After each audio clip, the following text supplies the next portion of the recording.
It is the end of the week here at Locked On Grizzlies. You know what that means. Just 2 days away on this Friday episode of the podcast from the building behind me, kind of virtually behind me, being filled to the gills with thousands of Memphis Grizzlies fans ready for a historic Game 1 against the Los Angeles Lakers. I'm going to talk about two players that are massively important to Memphis's hopes that maybe you're not thinking as much about. And I'm going to make my prediction for the series on this episode of Locked On Grizzlies.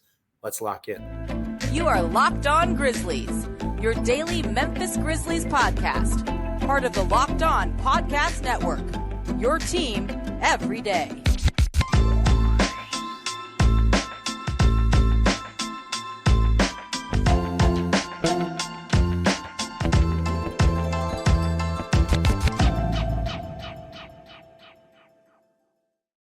Hello. Welcome to another installment of Locked On Grizzlies. I am your host for this episode, Joe Mullinax. My co-host, Michael Cole, not with me this time around as he prepares for a very busy weekend for himself. Commercial appeal beat writer covering the Memphis Grizzlies, of course. I am a columnist for Bluff City Media, and I'll talk about Bluff City Media later on in the show.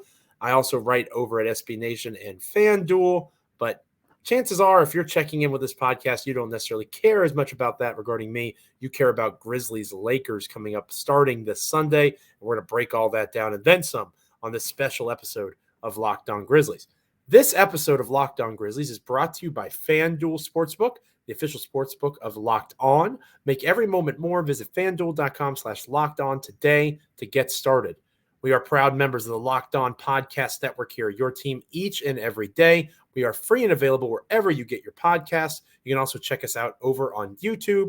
Like, comment, rate, review, subscribe. However you get your NBA and Memphis Grizzlies content, be sure to make us here at Locked On Grizzlies a part of your process as the playoff preparations continue in Memphis, Tennessee, and elsewhere. The first weekend of the playoffs is always a lot of fun. Obviously, all eight game ones of first-round series will be played this weekend. Lots of basketball to enjoy. And, of course, the Grizzlies are the afternoon matinee main event over on ABC, the national game for Game 1 against LeBron James and his Los Angeles Lakers. But in this episode of Locked On Grizzlies, or on this episode, before I make my prediction for how the series is going to go, there are two players that I want to make sure that I give a shout out to as pretty important going into this series. All right, pretty significant pieces to the Grizzlies puzzle if they are going to do what their seed suggests they should do and win this series pretty decisively against the Los Angeles Lakers. Because for all the hype of the Los Angeles Lakers, all of the things being said about how wonderful they are and how they're this different team since the trade and Anthony Davis is cooking, they're still the 7th seed. They still needed a play-in win, 108-102 victory in overtime after their offense looked bad and Minnesota's looked worse just to get to this point. So are the Lakers better than they were? Yes, absolutely. I think that's unquestioned. They're one of the better defensive teams in the NBA. Are the Memphis Grizzlies the number 2 seed and one of the very best teams in the NBA overall over the span of an 82-game larger sample size? You betcha. And the Grizzlies can and should be favored, not just in Game 1, but in the series at large. But I'll get into my predictions on that later. People are going to talk about Joe Morant, right? They're going to talk about Jaren Jackson Jr., Desmond Bane, the big flashy names on the top of the marquee, because when you're playing the Los Angeles Lakers and all that Showtime star power, baby, you need to balance that out a little bit. So Lakers, LeBron, Lakers AD against Grizzlies, Ja, Bane, and Jaren, sure. But there are two players that are going to have a massive imprint on this series that are not going to have their names flashing and shining brightly in lights. The first one is a guy that has been much maligned on this show, at least by me. I don't want to speak for my partner, DeMichael, while he is not here. But I have given Xavier Tillman Sr. a difficult time throughout the season. I will just go back on past conversations with DeMichael. He, too, has been unsure of Xavier's plans for the future as a member of the Grizzlies. Last summer, he struggled in Summer League. He wasn't able to dominate those games. What X did well was in question. And as time has gone on throughout this season, Tillman, to his credit, has shown his physical capacity to be the closest thing on this roster since Steven Adams is now out to Steven Adams. As an offensive rebounder, he's good. Not as great as Adams, but he's good. As a screener, he's good.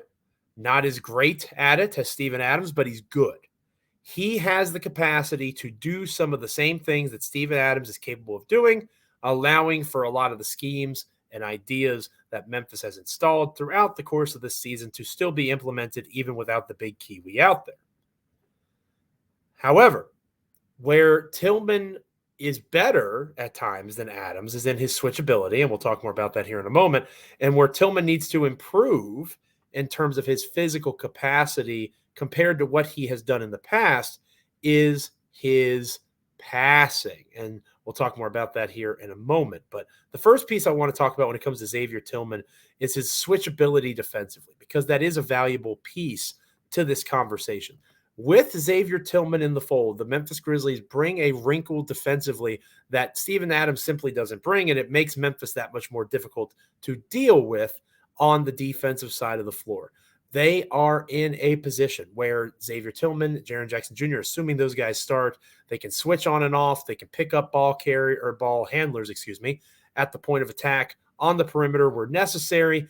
They have the capacity between those two guys to be a little bit more creative in terms of how they attack the Lakers, in particular Anthony Davis, but even LeBron James. Plenty of rest. It is still LeBron freaking James. At some point, you can talk about Father Time. There have been some issues in terms of his production. He may not be the guy that he once was, but until further proven, he's still LeBron freaking James. While Anthony Davis is the leader of these Lakers in their current form, LeBron is more than capable of being not just number 2 to AD's 1. He can obviously be number 1 with a bullet. Xavier Tillman's ability to defend is going to be massive against Anthony Davis, because going into the start of the series, and we'll talk more about it later in the show as well, I would imagine Taylor Jenkins wants to do what he's done in the past against the Lakers and put Tillman on Anthony Davis. Now, Davis, to his credit, has dominated that matchup from time to time. It's not like it's been a stroke of brilliance that Taylor Jenkins has given this a shot and Memphis has, dominated the matchup. When the Grizzlies were on their road trip from hell, for example, when Denver happened and Brandon Clark blows out his Achilles and you see John Morant going through his ordeal, when Xavier Tillman played in that game, he had a double-double, 11 points, 10 rebounds. But look at the numbers for Anthony Davis, 30 points, 22 rebounds. He dominated. Davis did. And Tillman, who is undersized compared to AD, is going to have his troubles trying to hang with somebody of that size and scope. But what Tillman is capable of is putting himself in a spot to where if he has to switch onto a guard off of an AD pick and roll to try to take away some of the things that Davis is trying to do to get to the basket, he has the capacity to do that. He is not limited to drop coverage. He is not limited to certain types of movements, especially on that end of the floor.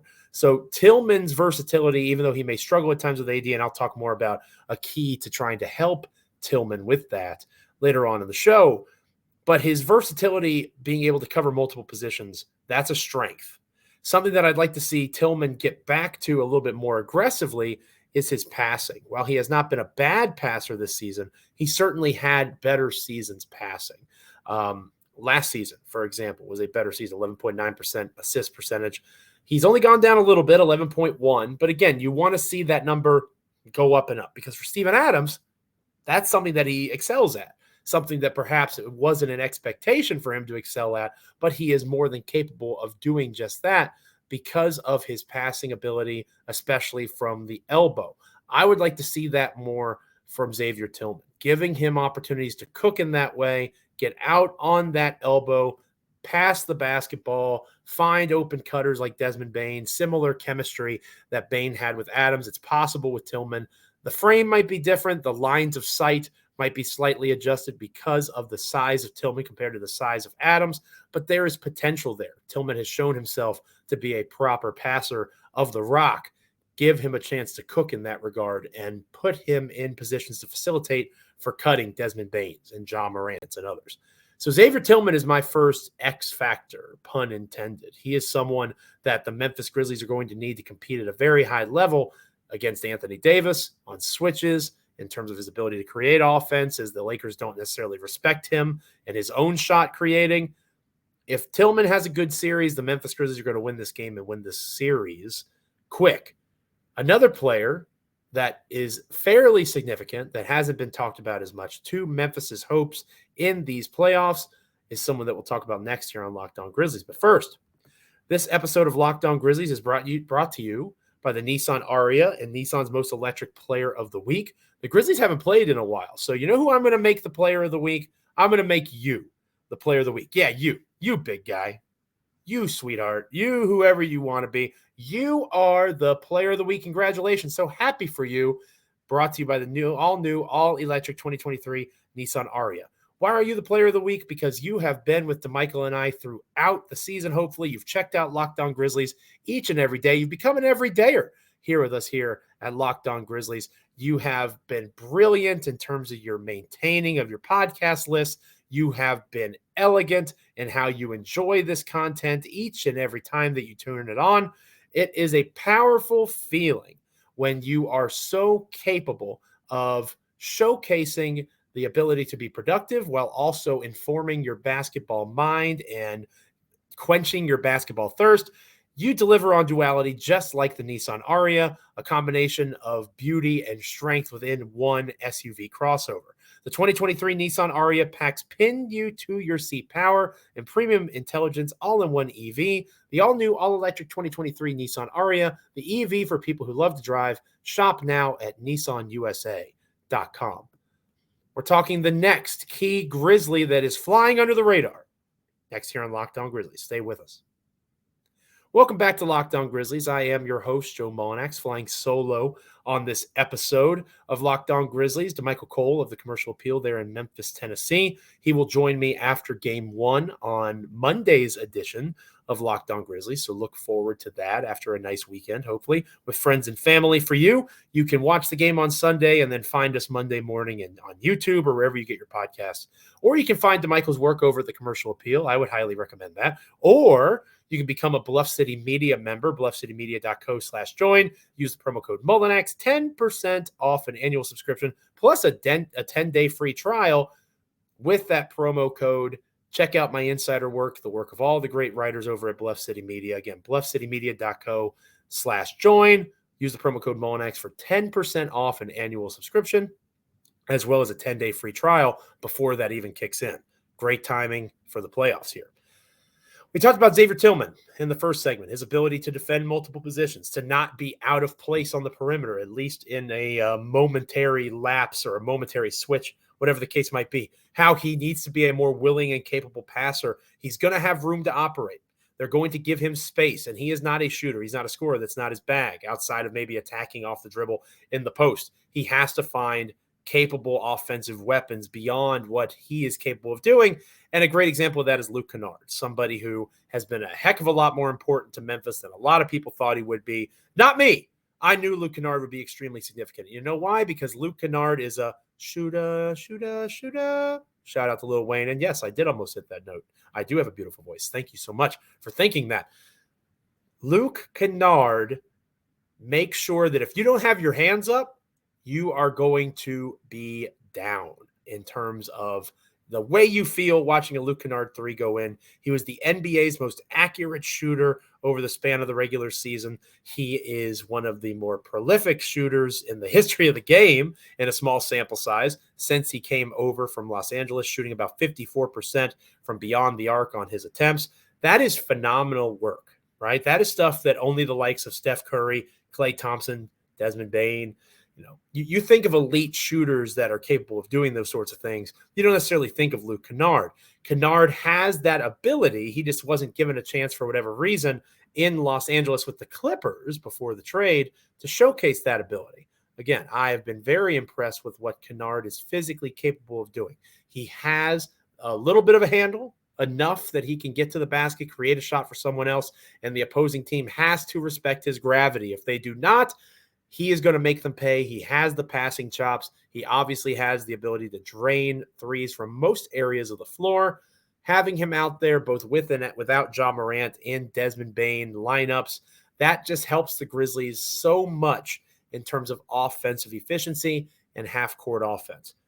And that is where I see Luke Kennard being most valuable for this team, because we talk a lot about transition opportunities, how the Memphis Grizzlies are one of the very best over the last 4 years since the Taylor Jenkins and John Morant era began. They are one of the best transition scoring teams and transition opportunity creation teams in the National Basketball Association. With that comes, obviously, chances at easy buckets. But in the playoffs, not that things necessarily slow down. That's a bit of a myth. But what does occur is you see a lot more effort defensively, whether it's in transition or in the half court. Lakers fans have pointed out fairly that the Lakers have had one of the better defenses in the league since the trade deadline. Anthony Davis is obviously the head of the snake in that, but LeBron James can still defend on the perimeter. You have other guys that have physical capacity like Jared Vanderbilt, very similar to Xavier Tillman, Brandon Clark, maybe better than those guys, but he has the ability to defend multiple spots and have great effort on the glass. That is going to be extremely important for the Lakers to try to hang around in this series. Luke Kennard being on the floor allows for the Memphis Grizzlies to fully maximize their half-court offensive opportunities. He helps so much when it comes to half-court concerns in the offense, which has been a problem for the Grizzlies, not just this season, but in prior seasons as well. They have a knockdown shooter who teams cannot help off of, who teams have to respect in terms of what he is going to do to you if you do not have a handout in front of his face, trying to block his line of sight, or heaven forbid, try to even block the shot, throw off the shooting angle. Kennard can't be left alone. If you do leave him alone, more than half the time he's hitting the shot right now. If you don't leave him alone and you stay out there, that's more space for someone like Ja Morant, Tyus Jones, and others to operate. A lot of folks have talked about Ja Morant, how to get him going, because the fact of the matter is, and we talked about this with the Locked On Lakers guys on our Thursday edition, the crossover episode between Locked On Lakers and Locked On Grizzlies, the Lakers do not have anybody that can defend Ja Morant consistently. They just don't. Anthony Edwards for the Minnesota Timberwolves, he could have defended Ja consistently. Obviously, there's other guys up and down the Western Conference playoffs that have that physical capacity. But in terms of matchups, I think it was Andrew of the Kamenetsky brothers. He said it best yesterday. They don't have someone to stop Ja. Ja Morant is going to be a problem in this series, and how you maximize the size and scope of that problem matters tremendously. In transition, nobody's going to keep up with Morant. That's pretty much how it's been, except for a De'Aaron Fox here, an SGA there, maybe. There are a few guys that have the elite acceleration and athleticism of Ja Morant. What these teams are capable of doing, however, is blitzing him, cutting him off in coverage, not allowing for him to get to the rim as easily as he potentially could, and that's going to force Ja to make the extra smart pass. Thankfully, since Morant has returned from his suspension, he has actively done his best to try to be a good teammate, find those open shooters, create those opportunities for others. The time has come for Ja to do that himself, and we'll talk more about that here next on the show. As that reinvigorates, hopefully, if Memphis hopes to win this series, they are going to need guys like Luke Kennard, in the absence of Steven Adams, in the absence of Brandon Clark, to bring their elite offensive skill set and try to offset anything that might be lacking from Kennard, like defensively, for example. So a Kennard corner three, Kennard coming off of an off-ball screen, however it looks, if Morant's defender, and any coverage you would imagine would start with Morant and trying to keep him out of the paint, or at least not giving him a clean look. If your responsibility is to help to that side and you leave Luke Kennard open, as long as LeBron is able to find that shooter. Ooh, I got the note that time. As long as he's able to find Kennard, again, more than half the time right now, that bucket from three is going down. Luke Kennard has had some defensive issues in the past. I think that we're past that a little bit. He's defended better of late. The perimeter defense is something we'll talk more about here momentarily. That has to be improved on the whole for the whole team. But Luke Kennard is such an elite offensive weapon, and I do mean elite. I have to stress that.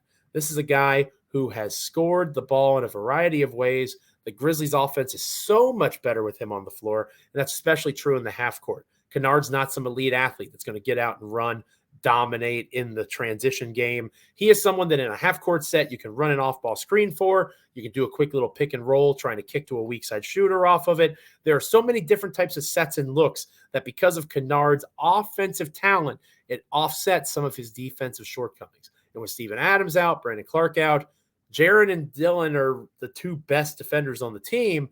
Beyond that, it's a little bit iffy. So instead of saying, oh, we need mediocre to above average defense, you have Luke Kennard as an elite talent at scoring the basketball. Let that guy play.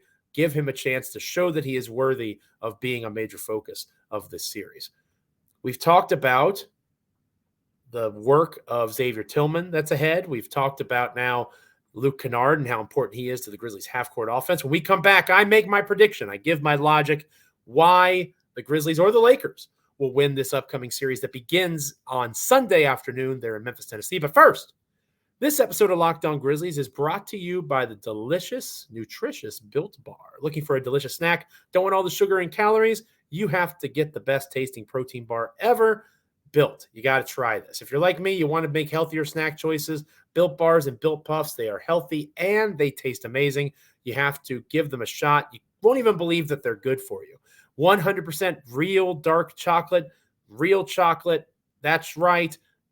Phenomenal taste, wonderful product that has low sugar, 4 grams, only 130 calories, and a whopping 17 grams of protein. Plus, you don't have to go to Built.com anymore, only Built.com, to get you some. You can go to your local Walmart or Sam's Club. You can get a 4-bar box of cookies and cream, double chocolate bar, or coconut puff. Or you can go get a brownie batter puff and churro puff type of bar from Sam's Club. It's just all good, and you need to give it an opportunity to show you what they're capable of over at Built. So again, thank you to Built for being a wonderful sponsor of Locked On Grizzlies. Give them a try at Sam's Club, Walmart, or Built.com today. We'll talk series predictions next here on Locked On Grizzlies. Stay with us. Welcome back to Locked On Grizzlies, finishing up this special Friday edition of the show. Obviously, everybody's excited. There's excitement in the air. DeMichael Cole is so excited that he's not with me on this episode of Locked On Grizzlies, and I kid, of course. DeMichael is busy preparing his coverage over the commercial appeal, so he will be with me after Game 1. DeMichael will be in the building behind me. I'm not literally there. I'm not sitting there. I'm not taking DeMichael's seat, so to speak. I just knew he wasn't going to be here with me, and I kind of like this background too. It's a good mix and match. DeMichael will be there. Well, he'll talk to us on Monday's show about what the atmosphere was like. Obviously, we'll break down the game, all those sorts of things for you here at Locked On Grizzlies. But it's my turn. It's my time to give you my prediction. And here is my thinking process. When this series was possible a week or two ago, and who would you like to see? Would you like to see the Pelicans? Would you like to see the Timberwolves? When all that started, I was most nervous about the Los Angeles Lakers. And it's because of Anthony Davis. With Steven Adams out, with Brandon Clark out, the Grizzlies simply do not have the weaponry in the front court to fully contend with Anthony Davis. So you put Jaren Jackson Jr. on him, you risk seriously foul trouble. And Jaren is too important to the offense to be out for an extended period at this stage of his career and at this stage of the Grizzlies roster entering the playoffs. If you put him on Jared Vanderbilt, which allows Jaren to be more of a free flower, help in terms of weak side drives, that sort of stuff, skip passes, cool. But as we talked about earlier in the show, now Xavier Tillman has that assignment, and you hope that he's able to limit Davis as best he can.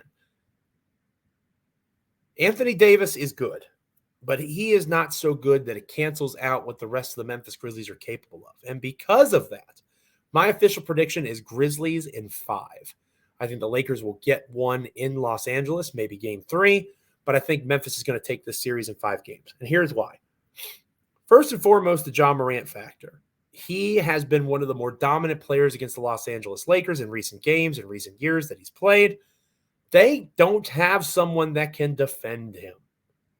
It doesn't exist. Dennis Schroeder, decent defender. Austin Reeves, decent defender at times. Maybe they even throw LeBron on him every possession or two.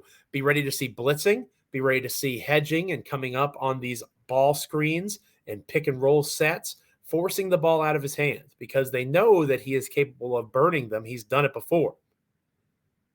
I'm not sure it's going to matter. And it's great to see Ja prioritize how he fits alongside Desmond Bane, how he fits alongside Jaren Jackson Jr. That's growth, not just as a player, but as a person. John Morant is the best player on this basketball team offensively, bar none, period, end of story. He's the guy that when he is cooking, stirs the drink. And in theory, whether it's Jared Vanderbilt or Anthony Davis, the Lakers have somebody for Jaren. Not to say that Jaren can't score on those guys, but there is at least a matchup there. Desmond Bane also is going to be hard to defend for the Lakers, but Ja just has this elite balance of talent, blend of skills. I just don't see him failing on this stage against this team. The bench, we talked about Luke Kennard earlier. I think they're going to be massive. The Lakers do not have the depth that they think they do, or that their fans perhaps think they do. They are not that impressive. Schroeder, James, Davis, Brown, Troy Brown, We talked about Austin Reeves. Russell Westbrook, obviously no longer on the team, played almost 1,500 minutes. Lonnie Walker is someone that's logged a lot of run. Wenyen Gabriel, Rui Hachimura, of course, has been there for a short time. Jared Vanderbilt, we mentioned Malik Beasley, D'Angelo Russell. They are a better team in terms of their NBA depth of talent. But have they been in a position to go against a team like the Grizzlies that have a system, that are comfortable in their system? They've played together for a while outside of Luke Kennard. Can the Lakers match that energy? Can the Lakers, outside of obviously LeBron and Anthony Davis, that maybe haven't had as much postseason exposure or success? Austin Reeves is a great example. He's never played in the playoffs. If you listen to Lakers pundits, if you listen to national writers, Austin Reeves is this guy that is extremely significant to the Lakers' good fortune. If that is the case, he's going to have to go into Memphis and continue that process. Not to say he can't, but I'm saying that it's going to be difficult for him. That is the best home court advantage in the entire NBA behind me for this season. Memphis is going to be rocking. Role players for opposing teams against the home team usually do not shoot or perform as well. Doesn't mean that Reeves can't, but it does mean that in terms of probability, Memphis has a chance, thanks to home court, to really kind of jump out on the Lakers. And I do think that is possible for them. And then the last major reason that I am picking the Grizzlies in 5, even beyond Luke Kennard, beyond Xavier Tillman, things that we've discussed, the obvious of Jaren and Ja, Dillon Brooks is going to take this matchup personally. Now, should he take it personally? Maybe he shouldn't, right? There's all sorts of other things going on in the world that maybe Dillon Brooks could be a little bit more angry about than what the Lakers or Shannon Sharpe are saying about him. However, if you've been following the show, following the Memphis Grizzlies for a considerable amount of time, the longest tenured Memphis basketball player is not interested in anything other than respect and getting respect through his style of play. Dillon Brooks is going to draw the LeBron James assignment. He is going to be able to slow down LeBron James. We're going to continue to see if Father Time remains undefeated and LeBron doesn't get the looks that he wants, or LeBron isn't able to get to the basket the way that he wants. Do they make LeBron be a three-point shooter, which he has had some success at this season and other times? It's not like he's a poor three-point shooter like he maybe could have been classified as in the past. But Dillon Brooks is going to make LeBron James wish that his shadow was real and was able to take out Dillon Brooks, because Dillon is going to be that shadow. He's going to be right there, right on top of what LeBron wants to do. And because the Grizzlies are able to put Dillon Brooks on LeBron James, and because of these early games, Memphis plays on Sunday, they don't play again until Wednesday. Because of that, they have the possibility of facing a pretty well-rested LeBron James, but the Grizzlies are well-rested too. They have monitored minutes throughout the season. There's only one guy, Dillon Brooks, that has logged over 2,000 minutes on the year. The Lakers may not have as tired legs because they do similar things in terms of load management, but they're older, especially LeBron at 38 years old. In the case of the Grizzlies, they're one of the youngest rosters in the NBA. So they've monitored minutes all year round. Assuming that everybody's healthy, the Memphis Grizzlies will be good to go. And I think that ability to get out and run, that ability to find open shooters off of cuts and off of dribble penetration, the way that Memphis has grown is more organic than the way the Lakers have grown, because the Lakers have benefited in a lot of different ways from how games are called, from who is sitting out for an opponent, all those sorts of things. That's not to say that the Grizzlies haven't had some luck in that regard either, but the Grizzlies lost Brandon Clark. They lost Steven Adams. Their front court is not particularly healthy. That is not a damning thing against these Lakers, though. There's no Rudy Gobert. There was no Naz Reid for the Timberwolves going into that game. And yet, the Timberwolves were able to hold on tight and keep it close thanks to the efforts of Karl Anthony Towns and others. There's no reason Jaren Jackson Jr. can't do those things. There's no reason that Ja can't dominate a matchup where no one can defend him consistently. Up and down the roster, there's a heck of a lot of advantages. Obviously, LeBron and AD are their own animals, but outside of that, the third best Lakers player is who? D'Angelo Russell. Would you take D'Angelo Russell over Desmond Bane? Probably not. You could go down the list for a lot of these Grizzlies guys compared to Lakers players. The Grizzlies just have deeper, better talent. They've done it for a longer, more consistent time throughout this season. I think that's going to make all the difference. And I say Grizzlies in 5. What say you? Put it in the comments. Put it down there. We can talk it out. What's your official prediction? Lakers in 6, I could see happening. I could see that happening. I don't think the Lakers clinch in Memphis if they do win the series. I don't think it'll be in 5 or in 7. I think that the path for the Lakers is in 6. And for the Grizzlies, 5, 6, 7. The only thing that would really surprise me is a clean sweep. I don't think Memphis has that in them against this Lakers team. Anthony Davis is too good. He'll probably go off in one game just by himself, help the Lakers get a win. But Memphis has too much depth. They've acquired some of those battle scars from previous postseasons. They know what it's going to take. They're going to be laser focused. I just don't see the Grizzlies losing a game at home to this Lakers team, given what we saw from them against the Timberwolves. That was not an inspiring performance. The Grizzlies have played solid basketball. They're going to be well rested. Give me the Grizzlies in 5. That is how I am feeling heading into game 1. Thank you so much for listening to Locked On Grizzlies and making it your first listen today. Now go make your second listen today. Game to Game NBA. We are free and available wherever you get your podcasts, Odyssey app, YouTube, all those things. And also continue to make Locked On Grizzlies your first listen each and every day. We appreciate you everydayers that come and check us out. On Monday's show, we're going to talk game 1, look ahead to game 2, all the storylines, all the analysis. There's no better place to get it from than the Locked On Podcast Network. And of course, Locked On Grizzlies. I look forward to seeing you again soon. Enjoy game 1. Don't take for granted this playoff series. The Sacramento Kings are in the playoffs for the first time in 16 years, dear listener, dear viewer. Don't take for granted that Memphis is back there again. It's not for everybody. It's a wonderful opportunity. And this Grizzlies team, although they're young, they have a lot of postseason experience, even more than some of the Lakers. Obviously, LeBron and AD being excluded. But we mentioned Austin Reeves earlier and other Lakers players. The Grizzlies are more battle-tested in the playoffs. I think that matters too. Until next time, for Michael Cole, my wonderful co-host from the Commercial Appeal there in Memphis, I am Joe Mullinax of Bluff City Media. Have a wonderful weekend. Enjoy the game. Make sure you are here with us on Monday as DeMichael and I break down game 1. Until then, stay locked in. Go Grizzlies. This is Joe Mullinax, and this is Locked On Grizzlies.